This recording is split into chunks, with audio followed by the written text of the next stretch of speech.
What happens when someone who's spent years helping others heal finally starts confronting their own journey towards genuine happiness?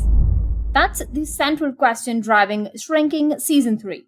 And if you've been following Jimmy's emotional roller coaster, you're about to discover some fascinating developments that will completely reshape how you think about moving forward after trauma. Let me paint a picture of where we're heading.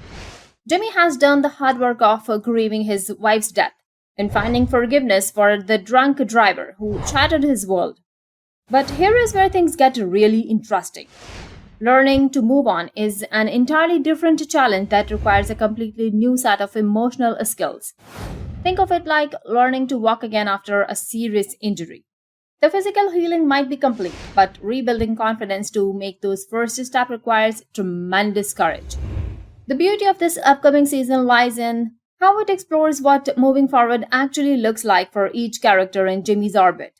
Brian and Charlie are preparing to welcome new life into their home, which creates this powerful contrast between beginnings and endings.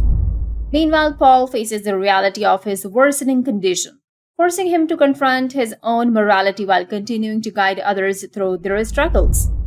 Alice represents perhaps the most complex journey as she navigates growing up without her mother's presence, learning to build her identity around absence rather than loss.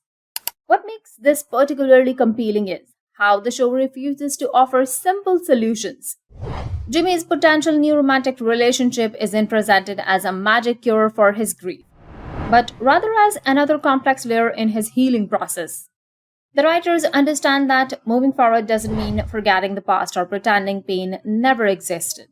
Production is nearly complete with only 2 episodes remaining to film, which means we are incredibly close to witnessing these emotional discoveries unfold.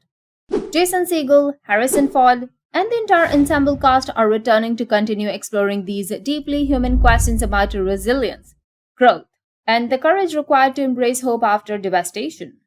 While Apple TV Plus hasn't announced the official release date yet, the near completion of filming suggests we won't be waiting much longer to see how Jimmy and his community navigate this next chapter of their healing journey.